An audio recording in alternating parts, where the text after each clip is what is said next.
1. Di dalam Al-Quran terdapat banyak surah, di antaranya adalah surah Al-Fatihah. Surah Al-Fatihah terdiri atas titik-titik ayat A. 6, B. 7, C. 8. Jawabannya B. 7. 2. Surah Al-Fatihah dalam Al-Quran terdapat pada nomor urut ke titik-titik A. 1, B. 2, C. 3. Jawabannya A. 1. 3. Pada tabel di bawah ini yang bukan lafal dari surah Al-Fatihah adalah 1. A'udzu billahi minasyaitonir rajim. 2. Bismillahirrahmanirrahim. 3. Ar-Rahmanir Rahim. A. Nomor 3, B. Nomor 2, C. Nomor 1.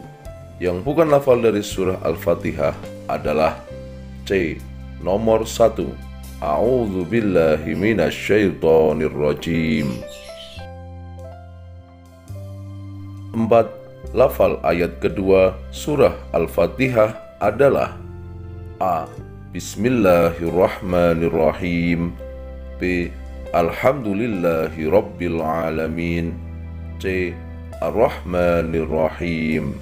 Jawabannya B. Alhamdulillahi Rabbil Alamin.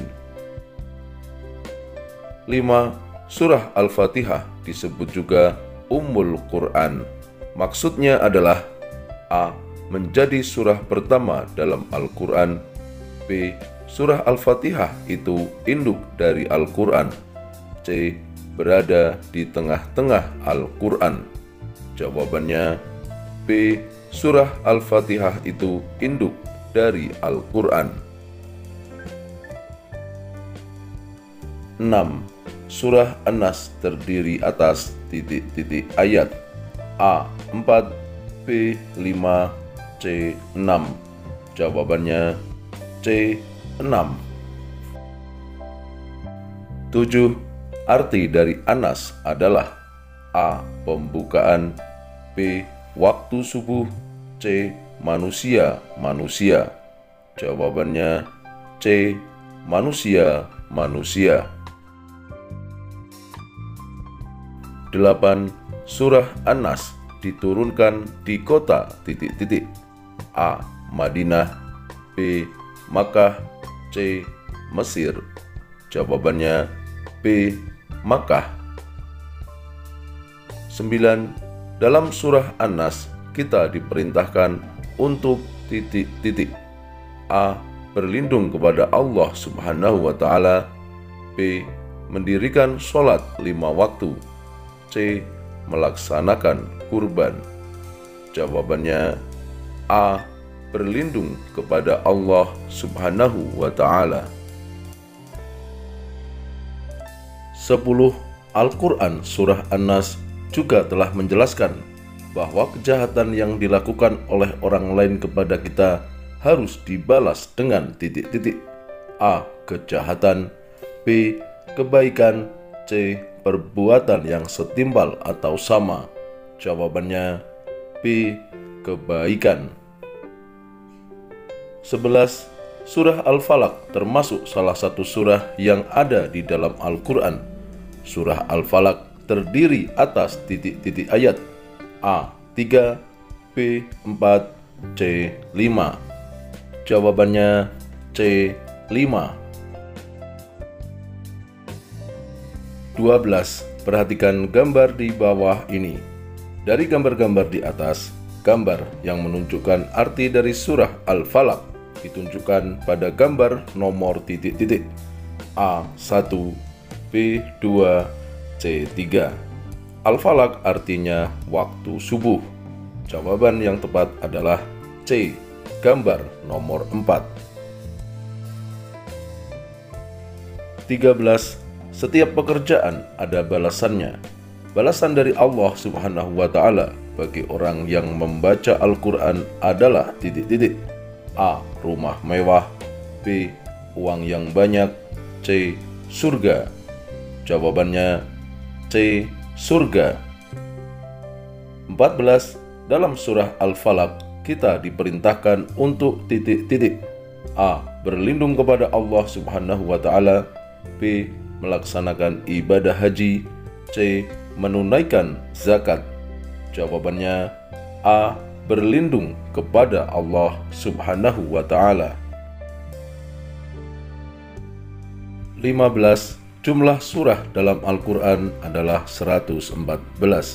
Adapun Al-Falaq adalah surah yang ke titik-titik. A. 111, B. 112, C. 113. Jawabannya C. 113. 16. Jumlah ayat dari surah Al-Ikhlas ada titik-titik. A. 3, B. 4, C. 5. Jawabannya B. 4. 17. Al-Ikhlas artinya titik-titik. A. Pembukaan, B. Keesaan, C. Waktu subuh. Jawabannya B. Keesaan. 18. Surah Al-Ikhlas diturunkan di kota titik-titik. A. Madinah, B. Mesir, C. Makkah. Jawabannya C. Makkah. 19. Surah Al-Ikhlas adalah salah satu surah yang terdapat dalam juz 30. Jumlah ayat surah Al-Ikhlas ada titik-titik. A. 3, B. 4, C. 5. Jawabannya C. 5. 20. Memurnikan keesaan Allah adalah arti dari titik-titik. A. Al-Ikhlas, B. An-Nas, C. Al-Falaq. Jawabannya A. Al-Ikhlas. 21. Membaca Al-Quran harus sesuai dengan makhraj dan tajwidnya. Salah satunya adalah bacaan qalqalah yang artinya titik-titik. A. Pantulan, B. Menyamar, C. Bergetar. Jawabannya A. Pantulan. 22. Pembagian qalqalah ada titik-titik. A. 2, B. 3, C. 4. Jawabannya A. 2. 23. Berikut ini yang termasuk contoh bacaan qalqalah sughra adalah titik-titik. A. Yatma'una, B. Kufuwan ahad, C. Datil buruj. Jawabannya A. Yatma'una. 24. Qalqalah sughra artinya titik-titik. A. Pantulan yang besar atau kuat, B. Pantulan yang kecil atau ringan, C. Pantulan yang sedang atau biasa. Jawabannya B. Pantulan yang kecil atau ringan. 25.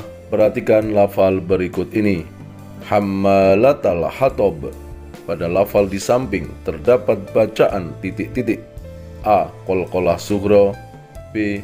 Qalqalah kubra, C. Qalqalah kecil. Jawabannya B. Qalqalah kubra. 26.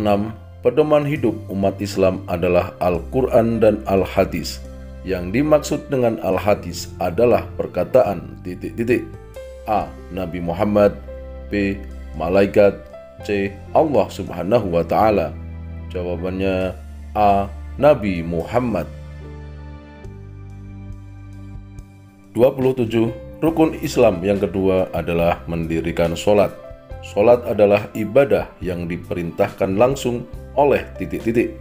A. Nabi Muhammad, B. Malaikat, C. Allah Subhanahu wa Ta'ala. Jawabannya C. Allah Subhanahu wa Ta'ala. 28. Dalam melaksanakan sholat, Nabi Muhammad SAW menganjurkan untuk mengerjakannya secara berjamaah. Adapun hukum melaksanakan sholat berjamaah itu adalah A. Sunnah, B. Sunnah mu'akkad, C. Wajib ain. Jawabannya B. Sunnah muakkad. 29. Sholat ada yang dikerjakan sendiri dan berjamaah. Melaksanakan sholat berjamaah ... daripada sholat sendirian. A. Lebih utama. B. Lebih banyak. C. Lebih lama. Jawabannya A. Lebih utama. 30. Dalam ajaran Islam, sholat merupakan rukun Islam yang ... A. Kedua. B. Ketiga. C. Keempat. Jawabannya A. Kedua. 31. Perhatikan tabel berikut ini. 1. Bisab'in wa ishrina. 2. Afdolu. 3. Sholatul jama'ati. 4. Darajatan. 5. Min sholatil fadzi. Lafal hadis di atas yang benar ditunjukkan pada nomor di bawah ini. A. 3, 2, 1, 4, 5. B. 3, 2, 5, 1, 4. C. 3, 4, 5, 2, 1. Jawabannya B. 3, 2, 5, 1, 4. Berbunyi sholatul jama'ati afdolu min sholatil fadzi bisab'in wa ishrina darajatan. 32. Arti dari lafal min sholatil fadzi adalah ... A. Lebih utama derajatnya. B. Sholat berjamaah itu. C.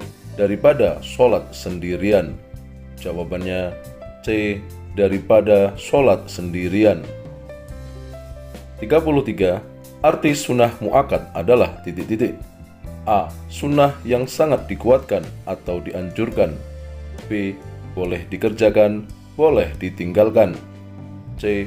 Harus dilakukan dan haram jika ditinggalkan. Jawabannya A. Sunnah yang sangat dikuatkan atau dianjurkan. 34. Sholat berjamaah itu.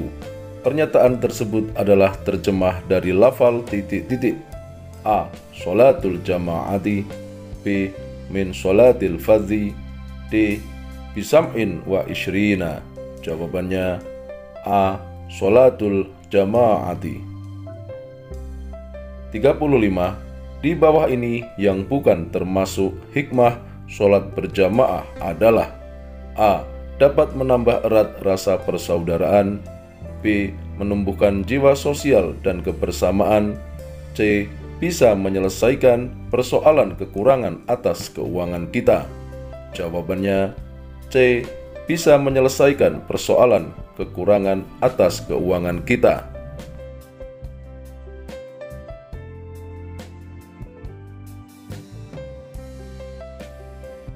1. Unsur pokok yang dikandung surah Al-Fatihah ialah keimanan, hukum-hukum, dan ...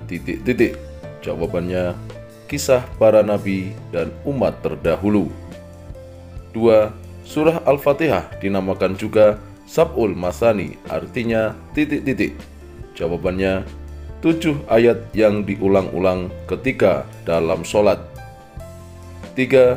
Membaca surah Al-Fatihah setiap rakaat dalam sholat hukumnya ... Jawabannya wajib. 4. Al-Fatihah artinya ... Jawabannya pembukaan. 5. Surah Al-Fatihah diturunkan di kota ... Jawabannya Mekkah. 6.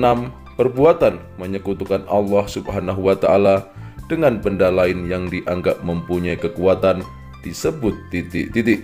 Jawabannya syirik. 7. Dalam surah An-Nas kita diperintahkan untuk ... Jawabannya meminta perlindungan dari segala kejahatan hanya kepada Allah Subhanahu wa Ta'ala. 8. Surah An-Nas adalah surah yang ke ... Jawabannya 114. 9. Dalam tajwid ada yang disebut qalqalah yang artinya ... Jawabannya pantulan. 10. Sholat yang dilakukan bersama disebut titik-titik. Jawabannya sholat berjamaah.